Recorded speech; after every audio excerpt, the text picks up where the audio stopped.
اعوذ باللہ من الشیطان الرجیم بسم اللہ الرحمن الرحیم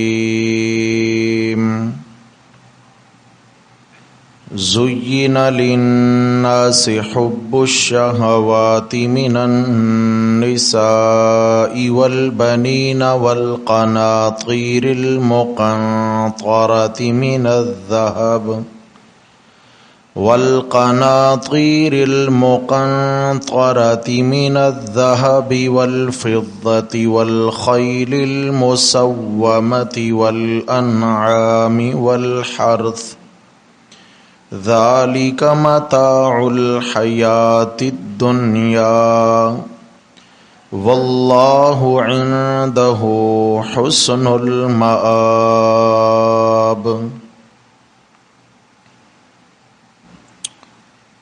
زین للناس حب الشہوات،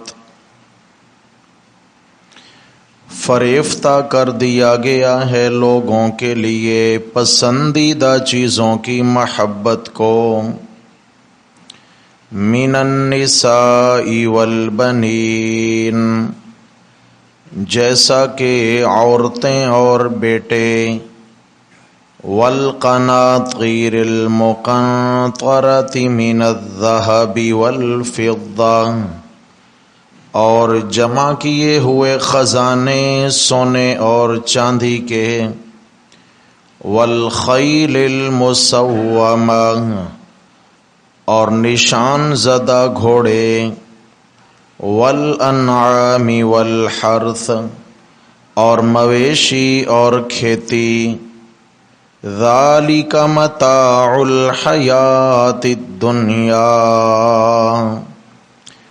یہ نفع اٹھانا ہے دنیا کی زندگانی کا، واللہ عنده حسن المآب،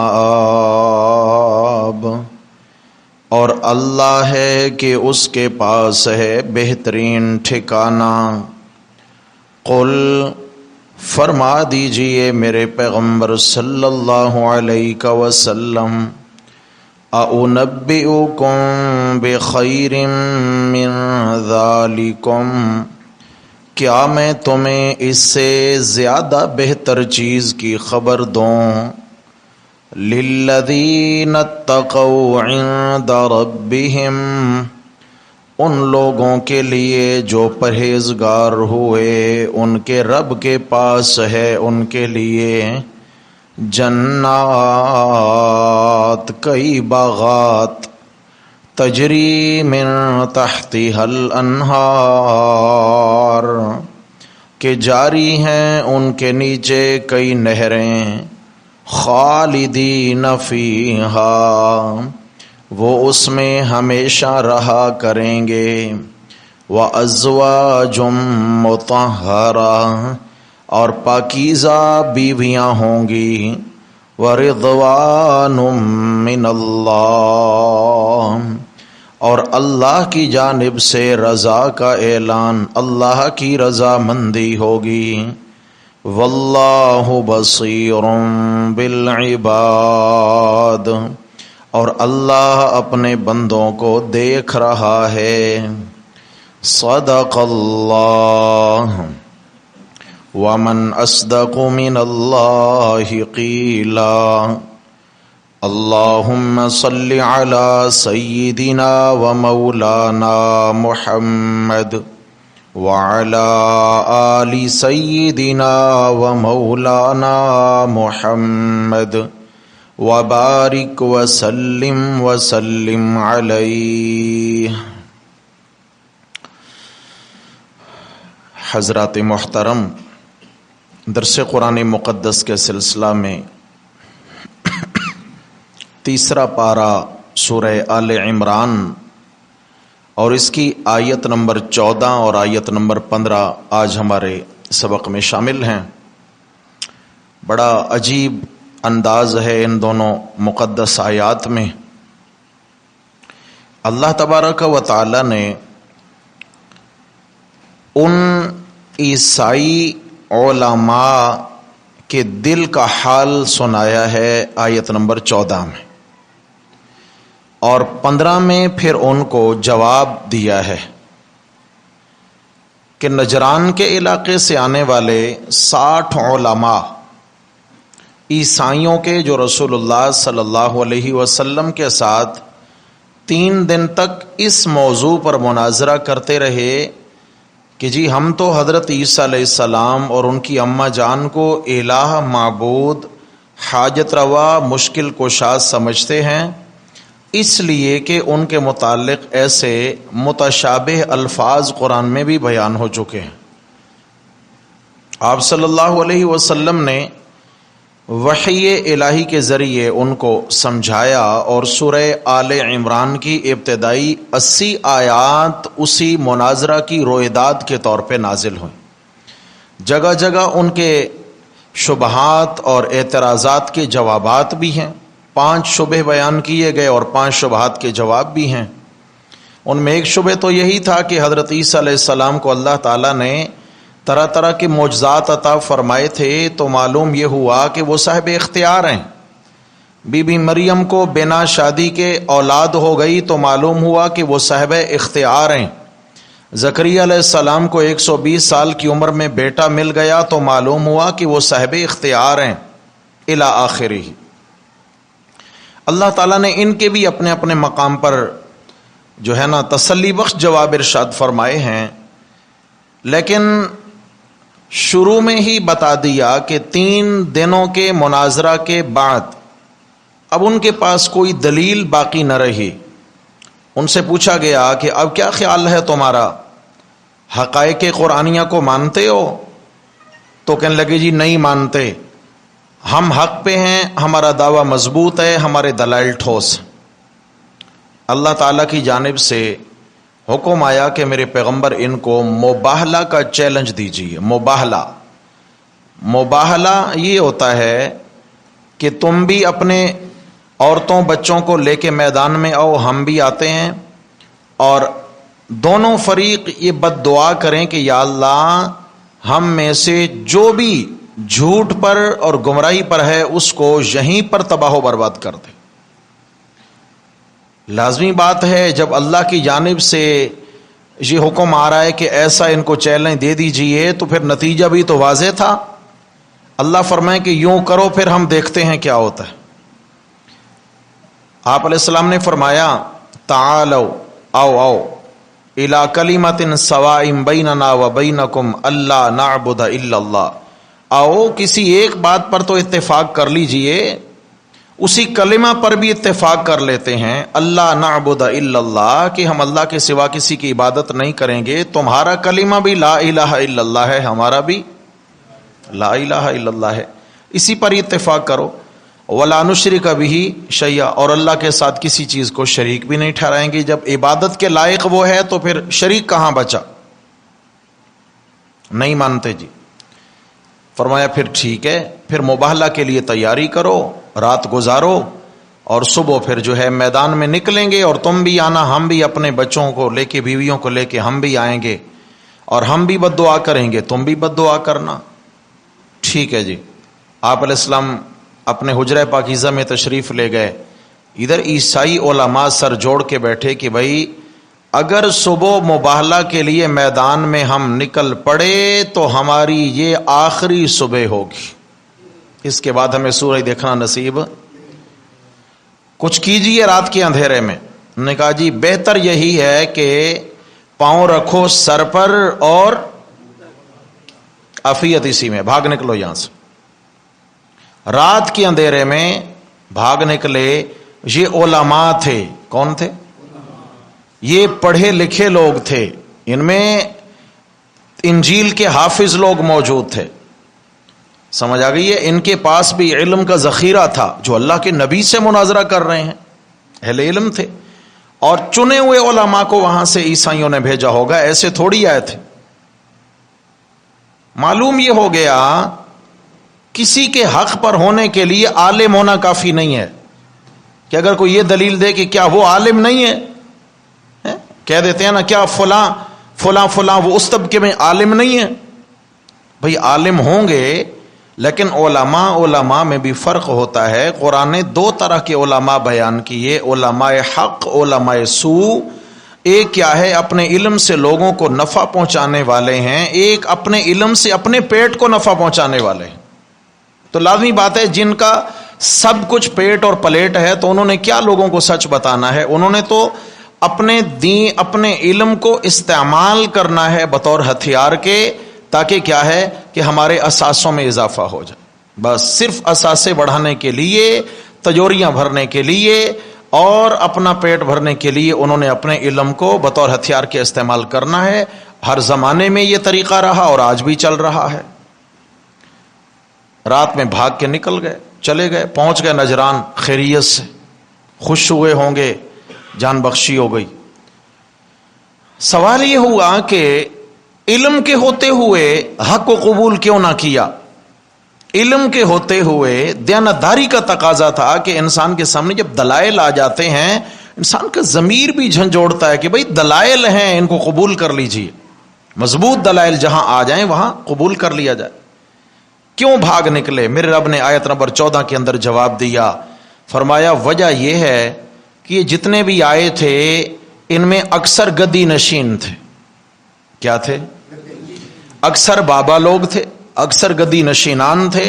پیچھے مریدین کا ایک لشکر تھا ان کے, اور وہاں پہ کیا تھا, نذرانوں اور شکرانوں کی بھرمار ہوتی تھی.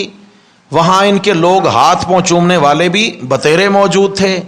اگر یہاں یہ رسول اللہ صلی اللہ علیہ وسلم کی اتباع قبول کر لیتے تو ان کو تو تابع دار بن کے زندگی گزارنا پڑتی. وہاں تو بھائی کیا ہے, وہاں تو سرکار بن کے زندگی گزار رہے ہیں.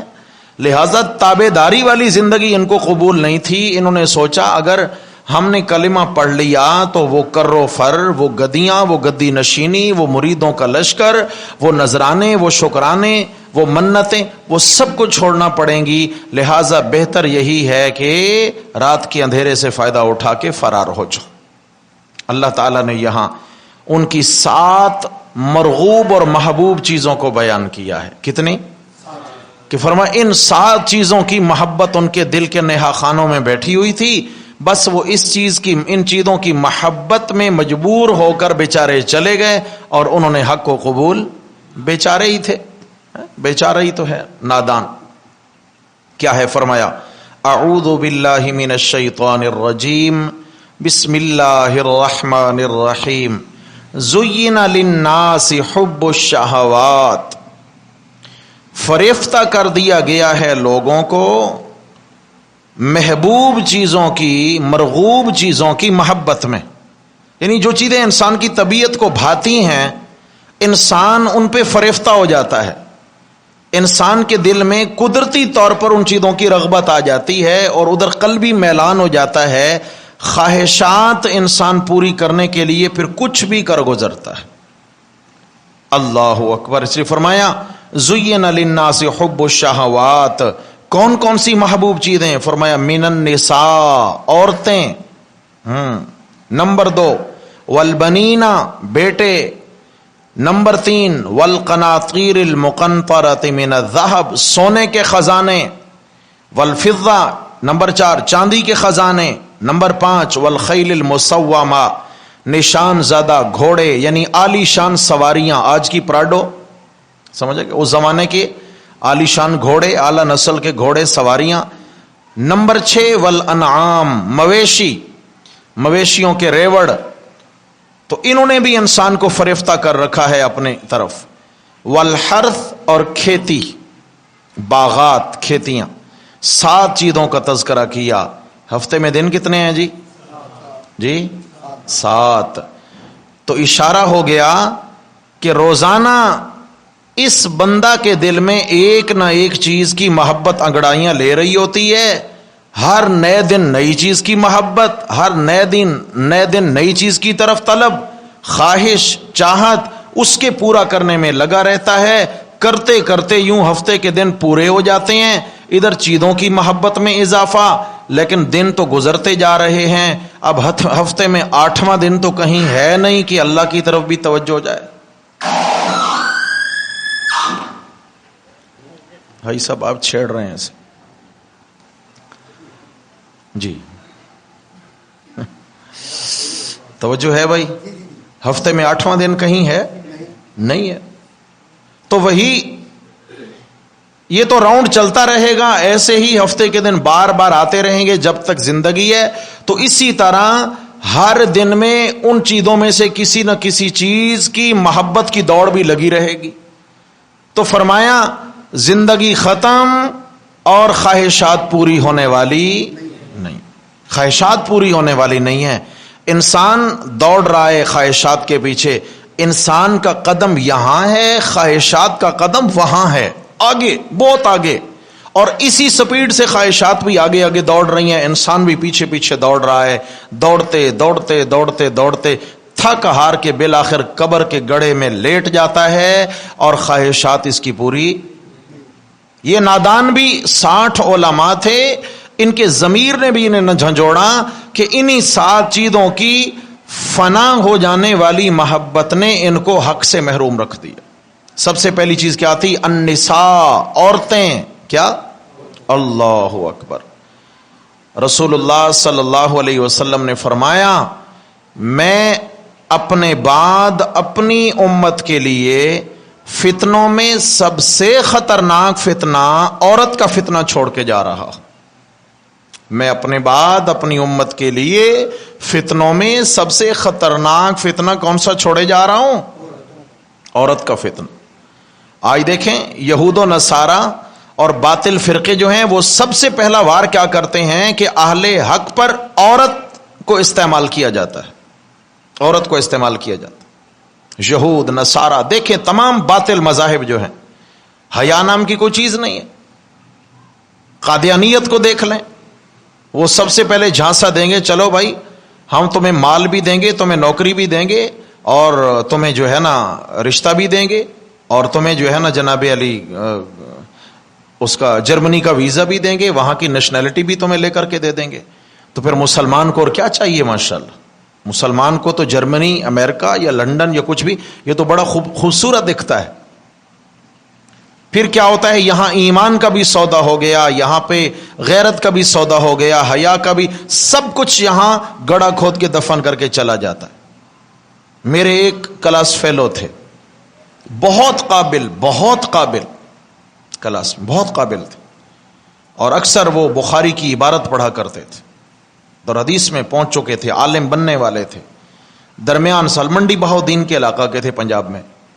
تو درمیان سال میں جو ہے اچانک چھٹی گئے اور واپس مڑ کے نہ آئے. تو چند دن کے بعد ان کے علاقے کے اور لڑکے تھے، ساتھی تھے ہمارے، ان سے ہم نے پوچھا کہ بھائی وہ الطاف صاحب ہوتے تھے وہ کہاں گئے؟ تو کہنے لگے جی وہ تو وہاں پہنچ چکے ہیں، کیا نام ہے، اٹلی پہنچ چکے ہیں. اٹلی کس لیے؟ کہ جی وہ قادیانی ہو گئے، اور قادیانی ان کو لے گئے، وہاں پہ ان کو مال بھی دیا، وہاں پہ گھر بھی دیا، وہاں کی نیشنلٹی بھی ہوگی، وہاں ان کو رشتہ بھی مل گیا، اور وہ تو وہاں جا کے سیٹل ہو گئے اور قادیانی ہو گئے. انا للہ و انا. میرے بھائیوں اللہ تعالیٰ نے قابلیت پر نہیں رکھی، اللہ سے مقبولیت مانگنی ہے. اللہ تعالیٰ کے ہاں بس قبولیت ہو جائے یہ بڑی بات ہے. قابل تو ابلیس بھی بڑا تھا، بہت قابل تھا، بہت اہل علم تھا. ابلیس بھی بڑے بڑے اہل علم گزرے ہیں.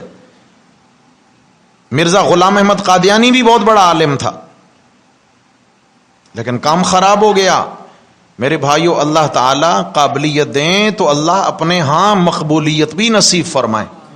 ہاں قابلیت کے بعد خطرات بڑھ جاتے ہیں. جہاں خزانہ ہوتا ہے وہاں چور ڈاکو کا خطرہ زیادہ ہوتا ہے. اللہ اکبر اللہ اکبر.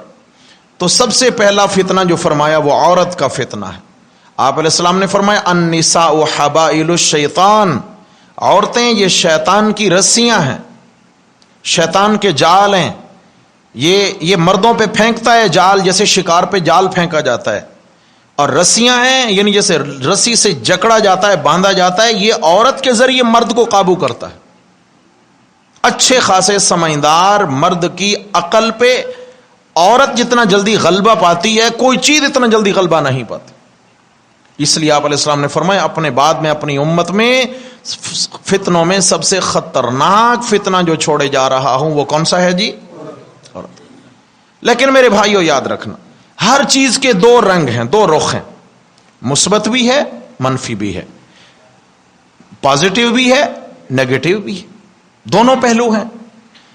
عورت اپنی منکوحہ بیوی ہے، اگر یہ ماں ہے، اگر یہ بہن ہے، اگر یہ بیٹی ہے، تو پھر تو اللہ کے ہاں ان کا مقام ہی الگ.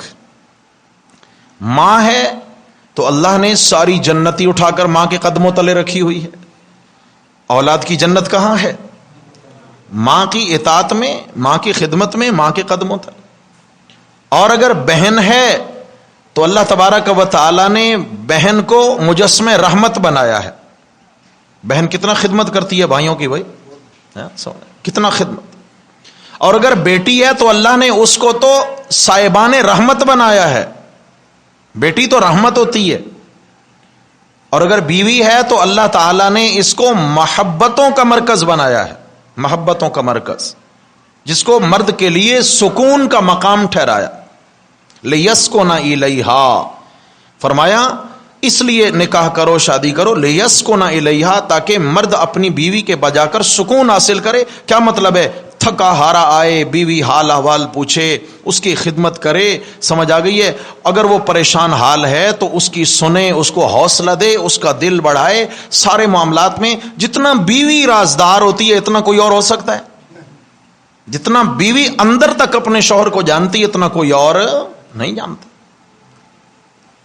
آپ عرض میں نے کیا کہ ایک مثبت پہلو، ایک منفی پہلو ہے. منفی پہلو میں عورت سب سے خطرناک، مثبت پہلو میں عورت اللہ تعالی کے ہاں سب سے بڑا انعام ہے. مرد کے لیے سب سے بڑا انعام. حضرت عائشہ صدیقہ رضی اللہ عنہ سے روایت ہے، ان سے پوچھا گیا کہ رسول اللہ صلی اللہ علیہ وسلم کو سب سے زیادہ محبت دنیا میں کس چیز سے تھی، یعنی مخلوقات میں کس سے؟ تو حضرت عائشہ فرماتی تھیں آپ علیہ السلام کو بیویوں سے سب سے زیادہ محبت تھی. کس سے؟ بیویوں سے سب سے زیادہ محبت. البتہ جہاں جہاد کے گھوڑے آ جاتے اللہ کے نبی وہاں بیویاں بھی بھول جاتے تھے. کون سے گھوڑے؟ جہاد کے. معلوم یہ ہوا کیوں کہ یہ گھوڑا آلہ جہاد ہے، جہاد کی سواری ہے، مجاہد کی سواری ہے. اور میرے نبی تو مجاہد اعظم تھے، مجاہدین کے کمانڈر ان چیف تھے میرے نبی. تو آپ علیہ الصلوۃ والسلام گھوڑوں کے بہت شوقین تھے، گھڑ سواری کے بہت شوقین تھے. تو پہلے الفاظ کہ آپ صلی اللہ علیہ وسلم کو سب سے زیادہ پسند عورت یعنی اپنی بیوی. اور آپ علیہ السلام نے فرمایا کہ زندگی میں میں نے کبھی کسی نامحرم کو نہیں چھوا. زندگی میں میں نے کبھی کسی نامحرم کو نہیں چھوا. خواتین بیعت کرنے کے لیے آئیں. فتح مکہ والے دن پردہ بیچ میں لٹکا دیا گیا. اب آپ علیہ السلام نے فرمایا کہ بیعت تو کرنی ہے، دین تو سیکھنا ہے تم نے، مگر پردے میں دین سیکھو گی. ایک خاتون کہتی ہیں یا رسول اللہ مجھے تسلی نہیں ہوگی، میرا جی چاہتا ہے کہ میں آپ کے ساتھ مصافحہ کروں، آپ کے ہاتھ میں ہاتھ دے کر میں جو ہے وہ اس طریقے سے میں آپ کی بیعت کروں. آپ علیہ السلام نے فرمایا میں نے زندگی میں کبھی کسی نامحرم کو نہیں چھوا. ایسا کبھی نہیں ہوگا. ایسا بولو بھائی، میرے نبی کی بیعت ہو رہی ہے تو یہ رنگ ڈھنگ ہیں، آج کے پیر کی بیعت ہو رہی ہے تو کوئی اور رنگ ڈھنگ ہے. صحیح ہے نا جی؟ یہ 1996 کی بات ہے. ہم پڑھتے تھے ملتان میں، تو وہاں پہ اوپر قلعہ ہے ملتان کا، بڑا مزار ہے وہاں، حضرت بہاؤالدین زکریا رحمۃ اللہ علیہ کا بڑا مزار ہے. وہ تو بہت اللہ والے تھے، ان کا کیا قصور ہے اس میں؟ یہ تو بعد والے بدماش ہیں، ان کا کیا قصور تھا؟ وہ تو بے گناہ ہیں، بے قصور ہیں، وہ چلے گئے دنیا سے. ہمارے ایک عزیز تھے آرمی میں، ایک بڑی پوسٹ پہ تھے، تو انہوں نے مجھے کہا کہ چلے میں آپ کو قلعہ دکھاتا ہوں. یونیورسٹی وہاں ہمارے ایک رشتہ دار پڑھتے بھی تھے، تو چلے ملاقات بھی. چلے گئے ہم، دوپہر کا وقت وہاں گئے. ایک تو انہوں نے دور ہم سے جوتے اتروا دیے دور جوتے اتارے، اور جناب پھر زمین جو گرم تھی، ملتان کی گرمی. پھر آگے جب آئے، اندر آ کے جب دیکھا تو جو کمرہ تھا جس کے اندر قبر ہے، اللہ والوں کی قبر ہے، تو اس کا جو خارجی دروازہ تھا اس کے باہر ایک برآمدے میں ایک صاحب لیٹے ہوئے ہیں، گوتکیے لگے ہوئے ہیں، اور بس صحت کے اتنے کمزور کہ امت کے غم میں سوکھ سوکھ کے 2 ہاتھیوں کے برابر ہو چکے تھے. امت کے غم میں اتنا بیچارہ. وہ لاش عجیب کوئی حیوان تھا، وہ لیٹا ہوا ہے. اللہ گواہ ہے میرے سامنے، اللہ کا قرآن ہے، میں نے اپنی آنکھوں سے یہ منظر دیکھا. 3 نوجوان لڑکیاں، ایک اس کے دائیں بیٹھی ہے، ایک بائیں بیٹھی ہے، ایک اس کے 2 پاؤں کے بیچ میں بیٹھی ہے اور اس کی رانے دبا رہی ہے، اس کی رانے دبا رہی. سمجھ آ گئی ہے؟ اور وہاں مریدین پیسے نچھاور کر رہے ہیں اس پر، اور تعویذ لینے والے بھی آ رہے ہیں، ہاتھ چومنے والے بھی آ رہے ہیں. میرے بھائیو ایمان سے بتائیے، کیا یہ عیسائی پادریوں سے پیچھے ہیں؟ کیا یہ میرے نبی کی راہ پر ہیں؟ بہت بڑا دھوکہ ہے. ہم اس طرح بات کرتے ہیں تو کہتے ہیں یہ اولیاء اللہ کو نہیں مانتے. او بھائی، یہ اولیاء اللہ ہیں، یہ اللہ کے ولی ہیں، یہ تو اولیاء و شیطان ہیں. شیطان بھی ان کے کرتوت دیکھ کے شرمائے. اولیاء اللہ، خدا کی قسم، ان کے پاؤں کی جوتی میرے سر کا تاج.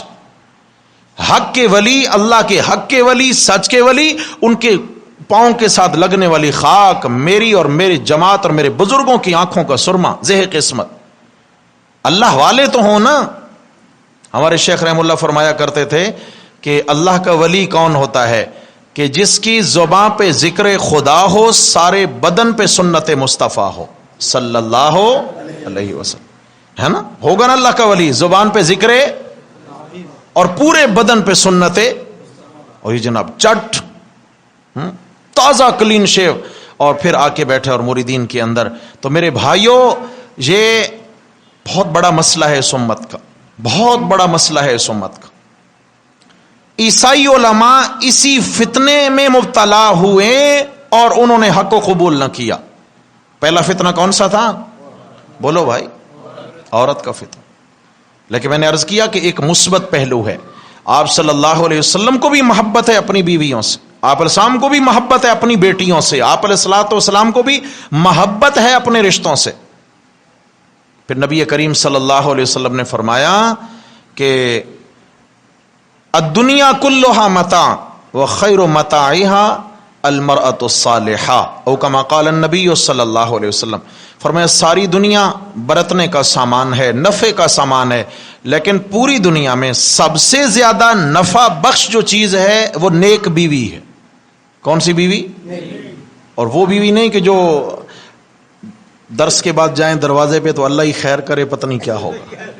ہاں بھائی، اللہ پتہ نہیں، چلیں درس کے بعد نہیں، ویسے ہی بھائی. نہیں، آپ تو سب ماشاءاللہ.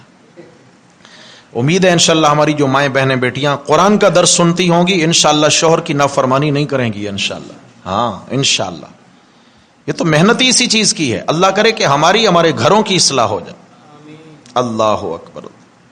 پھر آپ علیہ السلام نے فرمایا کہ صالحہ بیوی، نیک بیوی کون ہے؟ آپ نے پھر اس کا تعارف کرایا کہ شوہر اس کی طرف دیکھے تو شوہر کا دل خوش ہو جائے.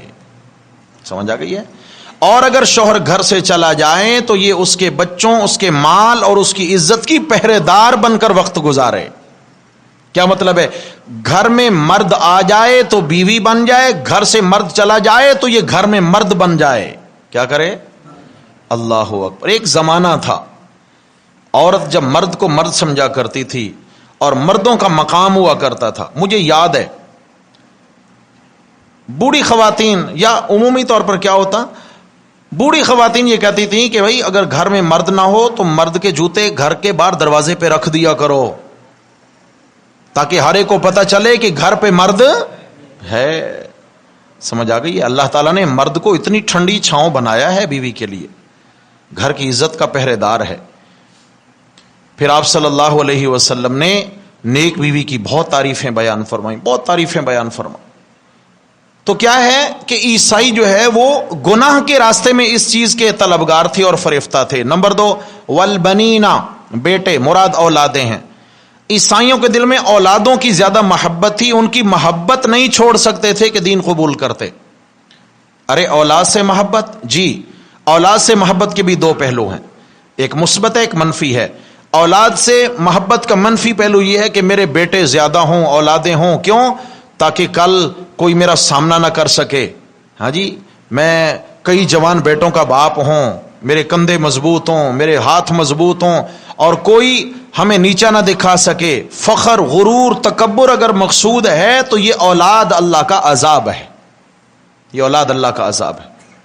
اور اگر یہ نیت ہے کہ میری اولادیں زیادہ ہوں، میرے بیٹے زیادہ ہوں، جوان بیٹے ہوں گے، موحد ہوں گے، صاحب ایمان ہوں گے، نمازی ہوں گے، میرے بیٹوں میں قرآن و سنت کے حفاظ علماء ہوں گے، مقصد اگر دین کی ترویج اور دین کو طاقت پہنچانا ہے تو پھر کیا ہے، اتنی نیت کرنا کہ اللہ مجھے زیادہ اولادیں عطا فرمائے، اس پر بھی اللہ اجر و ثواب نصیب فرمائیں گے۔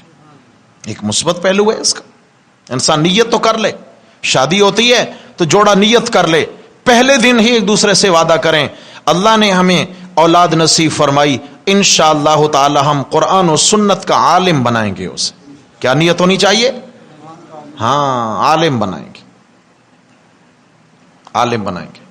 یہ نیت تو کر لیں انشاءاللہ تعالی، پھر مانگتے رہیں، زندگی میں مانگتے رہیں۔ نیت جس دن سے کری ہے اس دن سے کھاتا تو کھل گیا ہے، ہاں کھاتا کھل گیا اس دن سے، اللہ نے نیکیاں لکھنا شروع کر دی ہیں۔ باقی ہے نصیب کی بات، بن گیا تو بھی وارے نیارے، نہیں بنا تو بھی جس نے نیت کی تھی انشاءاللہ اس کو نیت پہ اجر پھر بھی ہوگا۔ اور حدیث سنی، آپ علیہ السلام نے فرمایا نیت المومن افضل من عملہ، مومن کی نیت اس کے عمل سے زیادہ قیمتی ہے۔ عمل تو پتہ نہیں ریاکاری والا ہو جائے، مگر نیت تو دل کے اندر ہے، اس میں تو کوئی کھوٹ نہیں ہو سکتی، نیت ہے دل میں۔ ہاں جی، یہ تو ریاکاری اور دکھلاوا نہیں ہو سکتا، اس میں محض اللہ کے لیے ہے۔ نیت کی ہے کہ میرا بیٹا میری بیٹی حافظ عالم بنے، نیک دیندار بنے، شرم و حیا والے بنے، با پردہ بیٹیاں ہوں میری۔ اگر یہ نیت کر لی ہے کہ میں محنت کروں گا، ماں نیت کرے کہ میں محنت کروں گی اپنی اولاد کو سنوارنے پر، تو اللہ اسی دن سے اس کا نیکیوں کا کھاتا کھول دیتے ہیں۔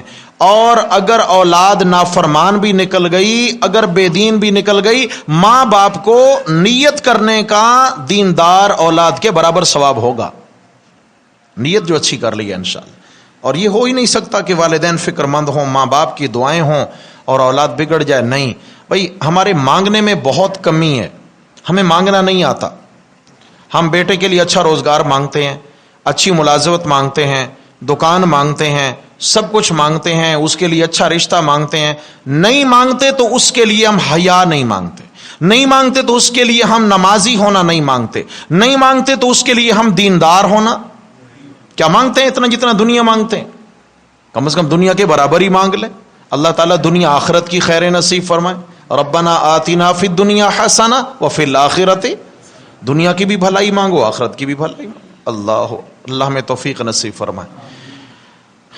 اور اگر ہاں تیسری چیز فرمایا والقناطیر المقنطرۃ من الذہب، سونے کے خزانے، جمع کیے ہوئے سونے کے خزانے، والفضہ، چاندی کے خزانے، یعنی مال و دولت کے پجاری تھے کہ وہاں پہ تجوریاں بھرتی تھیں، وہاں پہ نذرانے ملتے تھے، لہٰذا عیسائی علماء بھاگ گئے، انہوں نے حق قبول نہ کیا۔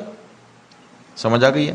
آج بھی کیا ہوتا ہے، مال دولت اور نذرانوں کی وجہ سے بہت سارے علماء اور پیر صاحبان کی زبانیں حق کہنے سے گونگی ہیں، ہے نہیں ہے؟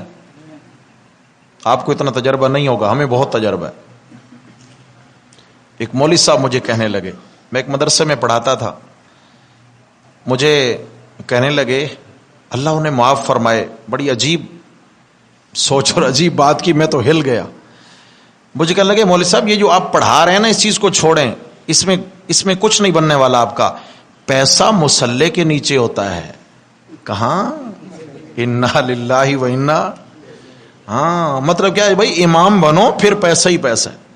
میں نے کہا بھائی ہم جہاں بھی ہوئے پیسہ پھر بھی کوئی نہیں آنا، کیونکہ جو ہاتھ ہم نے رکھا ہوا ہے یہاں پر نذرانے، یہ جو ہاتھ ہم نے رکھا ہوا ہے انشاءاللہ تعالی آخرت ہے، آخر۔ لیکن اللہ تعالیٰ دنیا میں کسی کا محتاج نہیں ہونے دیں گے، اتنا بھی یقین ہے۔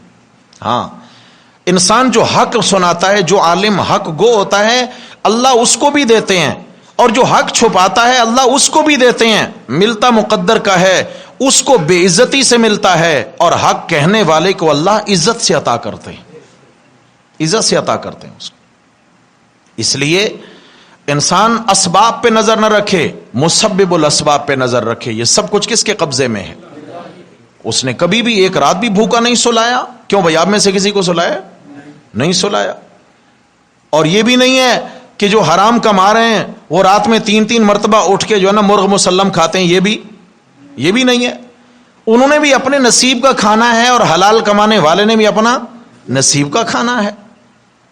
پھر نصیب اپنے اپنے، اس کے نصیب میں حرام آیا، اس کے نصیب میں حلال آیا۔ اللہ اکبر۔ سونے اور چاندی کے خزانوں کے لیے انسان کو فریفتہ کر دیا گیا، انسان کی طبیعت میں یہ رچ بس گئی ہیں چیزیں، مال ہونا چاہیے، مال ہونا چاہیے۔ اللہ اکبر، اللہ اکبر۔ جو دنیا میں پھر اس کے دونوں پہلو ہیں، اگر اس غرض سے مال جمع کرنے لگا ہے کہ میں علاقے میں مالدار کہا جاؤں اور میرا روب ہو، میرا دبدبا ہو، کوئی میرے سامنے بات نہ کر سکے، میری کر و فر ہو، سب سے بڑا لینڈ لاٹ علاقے کا میں ہوں، تو یہ تو ہے بڑی خطرناک سوچ، یہ تو تباہی والی سوچ ہے۔ اور اگر یہ نیت ہے اللہ مجھے مال کی فراوانی عطا فرمائیں، میں اللہ کے دین کے فروغ کے لیے خرچ کروں گا، اگر یہ نیت ہو اللہ تعالیٰ مجھے رزق حلال عطا فرمائیں، میں مساجد بناؤں گا، میں مدارس بناؤں گا، میں اللہ کی مخلوق انسانیت کو فائدہ پہنچاؤں گا، میں اللہ کی مخلوق کی خدمت کروں گا، ان پہ لگاؤں گا، یہ نیت کرتے ہی پیسہ تو نہیں ملا، پتہ نہیں ملے گا یا نہیں ملے گا، مسجدیں مدارس و تعمیر ہوں گی یا نہیں ہوں گی، اللہ کی مخلوق کی خدمت تو کر سکے گا یا نہیں، نیت کرتے ہی اللہ نے ان ساری نیکیوں کا اجر عطا فرما دیا۔ سمجھا کہ نہیں؟ دونوں پہلو ہیں، اس پہلو سے انسان اللہ سے مانگے، اور اس کے بعد اگلی چیز فرمایا والخیل المسومہ، نشان زدہ گھوڑے، پانچویں چیز نشان زدہ گھوڑے، یعنی اعلیٰ نشان زدہ گھوڑے کا مطلب یہ ہے کہ مکمل طور پہ جیسے گھوڑا جو ہے نا وہ باقی تو بدن اس کا بالکل سیاہ ہے مگر اس کے سم، اس کے پاؤں سفید ہیں، سارا بدن کالا ہے مگر اس کے ماتھے پہ ایک سفید نشان ہے، بہت خوبصورت، اسے نشان زدہ گھوڑا کہتے ہیں۔ اور 5 کلیان بھی ان کو کہا گیا ہے۔ 5 کلیان کیا مطلب ہے؟ کہ یہ ایسے گھوڑے ہوتے ہیں کہ جو پھرتی میں بے مثال ہیں، ہر وقت دوڑنے کے لیے تیار رہتے ہیں، کہ جب یہ اعلیٰ نسل کے گھوڑے کی پہچان یہ جب یہ کھڑا ہوتا ہے تو ہمیشہ ایک پاؤں اٹھا کے کھڑا ہوتا ہے، ایک پاؤں کے یوں سم پہ کھڑا ہوتا ہے، 3 قدم اس نے ٹکائے ہوتے ہیں مگر ایک پاؤں کا یوں سم رکھا ہوتا ہے، یوں اٹھایا ہوا ہوتا ہے۔ یہ تیاری کا انداز ہے۔ کیا ہے یہ؟ تیاری کا انداز ہے۔ اور یہ جنگجو مجاہدین کے گھوڑے اس طرح کے ہوا کرتے تھے۔ تو چنانچہ قرآن نے کہا الخیل المسومہ، عالی شان گھوڑوں کی محبت تھی ان کے دلوں میں، سواریوں کی محبت تھی کہ بھئی یہاں تو پیدل چلنا پڑے گا، محمد کے غلام بنے تو پتہ نہیں پاؤں میں جوتا بھی نصیب ہوگا یا نہیں ہوگا، پتہ نہیں لباس بھی نصیب ہو یا نہ ہو، کھانے کو کچھ نصیب ہو یا نہ ہو، لیکن وہاں تو کیا ہے، بہت کر و فر ہے، عالی سے عالی شان گھوڑے سواریوں کے لیے تیار ہیں۔ اس کے بھی دونوں پہلو ہیں۔ ایک بندہ اگر حدیث شریف میں بلکہ آیا کہ گھوڑے پالنے والے 3 قسم کے لوگ ہوتے ہیں۔ کتنے بھائی؟ یعنی یوں کہیں کہ سواریاں رکھنے والے 3 قسم کے لوگ ہوتے ہیں۔ ایک تو سواری اس نیت سے رکھی ہے کہ میں اس پہ سوار ہو کر اللہ کے راستے میں جہاد کروں گا۔ کیا کروں گا؟ آہستہ بولیں، ایسا بولیں کہیں اللہ گھوڑا دے ہی نہ دے اس کام کے لیے ہیں، اور پھر کہیں کرنا ہی نہ پڑ جائے، اور پھر کہیں جی چلو جی بندہ مذاق میں ہی کچھ نہ بولے اب۔ ہائے ہائے ہائے ہائے، میرے اللہ ہم سب کو قبول فرما لے۔ کھا پی چکے نا، اب کیا رہ گیا، زندگی تو گزر گئی ہے، اور جاتے جاتے ہی اگر موت شہادت کی نصیب ہو جائے، اس سے بڑی خوش نصیبی ہے کوئی؟ جاتے جاتے ہی اگر جاتے جاتے ہی تمغہ مل جائے، جاتے جاتے ہی اعزازی سٹار لگ جائیں، ہاں بھائی یہ عام نہیں، یہ شہید ہے، اللہ ہم سب کے نصیب میں انشاءاللہ فرمائیں گے، انشاءاللہ، ہاں یقین ہے انشاءاللہ۔ تو فرمایا کہ ایک گھوڑا رکھنے والا تو وہ ہے جس نے اس نیت سے گھوڑا پالا کہ میں اللہ کے راستے میں جہاد کروں گا، اس پہ سوار ہو کر اللہ کے دین کی ترویج کے لیے، اللہ کے دین کو پھیلانے کے لیے اس پہ سواری کر کے سفر کروں گا۔ تو اس گھوڑے کا پالنا اس کے لیے نجات کا سبب ہے۔ یہ گھوڑا، اس کا چارہ بھی، اس کا پانی جو اس نے پیا، حتیٰ کہ اس کا پیشاب پخانہ، اس کا پسینہ، سب کچھ دن قیامت کے نیکیاں بنا کر نام اعمال میں رکھا جائے گا، نیکیاں بنا کر، اس پر بھی نیکیاں ملیں گی۔ یعنی گھوڑے کی خدمت کرنے پر بھی اسے کیا ملے گی؟ نیکی ملے گی۔ اور دوسرا پہلو یہ ہے کہ میرے پاس سواریاں، ہاں دوسرے وہ لوگ ہیں کہ جن کی یہ نیت ہوتی ہے کہ بھائی ہم گھوڑے زیادہ پالیں، اور گھوڑے پال کر جو ہے نا جی لوگوں کے اندر ہمارا ایک نام ہو، اچھی سواریاں رکھیں، لوگوں کے اندر ایک نام ہو، اگر نام کمانا چاہتے ہیں تو فرمایا یہ تباہ و برباد ہے، یہ تباہ و برباد ہے، اللہ کی پکڑ میں آئے ہوئے۔ اور تیسرے وہ لوگ ہیں جن کی کوئی ان میں نیت نہیں ہے، نہ نیکی کی نہ گناہ کی، نہ نیکی کی نہ گناہ کی، بھائی اس لیے پالتے ہیں کہ جی پالیں گے، بیچیں گے، پالیں گے، افزائش نسل ہوگی، آگے بیچیں گے، کاروبار کریں گے، تو ان کو نہ ثواب ہے نہ گناہ ہے، دنیا کا فائدہ ان کو پہنچ رہا ہے، دنیا کا فائدہ ان کو پہنچ رہا۔ والخیل المسومہ والانعام، اور فرمایا اس طریقے سے چھٹی چیز جو ہے وہ مویشی ہیں، اونٹ، گائے، بیل، بھینس، بھینسا، بکرا، بکری، بھیڑ، دمبا، سمجھیے سب کیا ہے؟ مویشی ہیں۔ مویشی پالنے کے شوقین بہت زیادہ لوگ ہوتے ہیں۔ فرمایا اگر انہوں نے اللہ کی مخلوق کی خدمت کی نیت سے پالا ہے اور بکریاں پالی ہیں سنت سمجھ کر، بکریاں چرانا ہر نبی کی سنت ہے، کیا؟ صحیح بخاری میں حدیث ہے، آپ علیہ السلام نے فرمایا اللہ تعالیٰ کسی نبی کو تب تک نبوت نہیں دیتے جب تک اس سے بکریوں کا اور نبوت کا کیا تعلق آپس میں؟ بہت تعلق ہے بھائی، اللہ تعالیٰ طبیعت بنا رہے ہیں اپنے نبی کی طبیعت۔ بکری ایسا جانور ہے، اس کا جو ریوڑ ہوتا ہے یہ ایک جگہ ٹھہر کے وہ چارہ نہیں کھاتے، ایک جگہ ٹھہر کے نہیں۔ اب اگر ادھر سے اگر مالک اس کو ہانک کے لائے گا تو اس طرف منہ آئے گا، ادھر بھاگ نکلے گی، ادھر سے جب اس کو اکٹھا کر کے لائے گا ادھر کو بھاگ نکلے گی۔ اب یہ بیچارہ سارا دن بکریوں کو جمع کرتا رہتا ہے، کبھی ادھر کبھی اس کو بھاگا بھاگی لگی رہتی ہے۔ تو کیا ہے؟ فرمایا ایسے ہی امت میں لوگوں کی طبیعتیں مختلف ہوتی ہیں، کوئی ماننے والے کوئی بدکنے والے۔ تو فرمایا اللہ نے اپنے نبی کے دل میں عاجزی پیدا کر دی ہے، برداشت کا مادہ رکھ دیا ہے، بکریاں اس لیے چروائی ہیں کیونکہ اس طرح بدکنے والی امت سے واسطہ پڑنے والا ہے، تاکہ کل کلا حوصلہ نہ ہار جائیں، سمجھا کہ تاکہ صبر رہے۔ اور اس طرح بکری کے حوالے سے جو ہے ویسے بھی بابرکت جانور ہے، گھر میں رکھا جائے، پالا جائے، اللہ نے اس میں بہت نفع رکھا ہے، بہت نفع رکھا ہے۔ اور بکری کا دودھ ماں کے دودھ کے برابر اللہ نے اس میں طاقت رکھی ہے۔ بھینس، گائے بہت پیچھے کے دودھ ہیں، بہت پیچھے۔ بکری کا دودھ وہ دودھ ہے کہ اللہ نے بچے کے لیے جتنا ماں کے دودھ میں برکت اور طاقت رکھی ہے اتنا ہی بکری کے دودھ۔ اللہ اکبر، اللہ اکبر۔ لیکن ہم نے تو لیکٹوجن پلانے ہیں، سمجھ آ گئی نہیں؟ لیکٹوجن 1 ہے، 2 ہے، پھر وہ چلے گئے، پھر اس کے بعد پتہ نہیں اب کون کون سی نحوستیں آ چکی ہیں۔ بچہ ہے کہ وہ جناب پلاتے جاتے ہیں اور وہ پھولتا جاتا ہے غبارے کی طرح، اور ماں سمجھتی ہے میرا بچہ بڑا ہیلتھلی ہے، بڑا صحت مند ہے، اور پھر ایک وقت آتا ہے کہ بیچارے سے چلا ہی نہیں جاتا، یہ کیا خاک تیر مارے گا، یہ کیا کرے گا؟ میرے بھائیوں بچوں کو جو ہے نا نیچرل چیزوں کی طرف لائیے، بالکل جو ہماری معاشرتی دیسی چیزیں ان کی طرف لائیے، روکھی سوکھی کھلائیے مگر خالص کھلائیے، خالص کھلائیے۔ موسم داخل ہوتے جو تازہ پھل ہوتا ہے اللہ نے اس میں بڑی طاقت رکھی، بہت طاقت رکھی اللہ تعالیٰ۔ اللہ اکبر، اللہ اکبر۔ اور 7ویں چیز بیان فرمائی الحرث، فرمایا کھیتیوں کی بڑی محبت ہوتی ہے، باغ، ہاں جی، کھیتیاں، غلہ، اناج، سبزیاں، پھول پھل، رونقیں ہوں، ہاں جی، ہمارے کیا ہے فارم ہاؤس ہونے چاہیے، فارم ہاؤس کی بڑی محبت ہوتی ہے دل کے اندر۔ اگر اس لیے بنایا ہے کہ یہاں اللہ کے دین کا کام ہوگا پھر تو نیت بہت عمدہ ہے۔ اس لیے بنایا کہ یہاں آ کر میں کیا ہے، میں یہاں دوڑوں گا، اپنی صحت بناؤں گا، محنت کروں گا، مشقت کروں گا، کیا ہے میں صحت بناؤں گا تاکہ میری یہ صحت اللہ کے دین کے کام آئے۔ اگر اس نیت سے فارم ہاؤس بنایا ہے، اس نیت سے اگر یہ چیزیں بنائیں تو پھر کیا ہے، پھر ساری چیزیں اللہ تعالیٰ اس کے نیکیاں بنا کر اس کے کھاتے میں ڈالیں گے۔ لیکن اگر اس لیے ہے کہ میں باڈی بلڈر بن جاؤں اور لوگوں پہ میری دھاک بیٹھ جائے تو کیا ہے بھائی، نیت اچھی ہے یہاں، بہت برا ہے۔ تو فرمایا کہ ذالک متاع الحیات الدنیا، یہ سب دنیا کی زندگانی کا عارضی نفع ہے، عارضی نفع، سب رہ جائے گا، 7 چیزیں سب رہ جائیں گی۔ متاع عربی میں کہتے ہیں عورت برتن مانجتی ہے نا، وہ کیا چیز ہوتی ہے، جونا کیا بولتے ہیں اس کو جی، جو برتن دھوتے ہیں ان کو نام آئے گا ماشاءاللہ، کیا نام ہے جی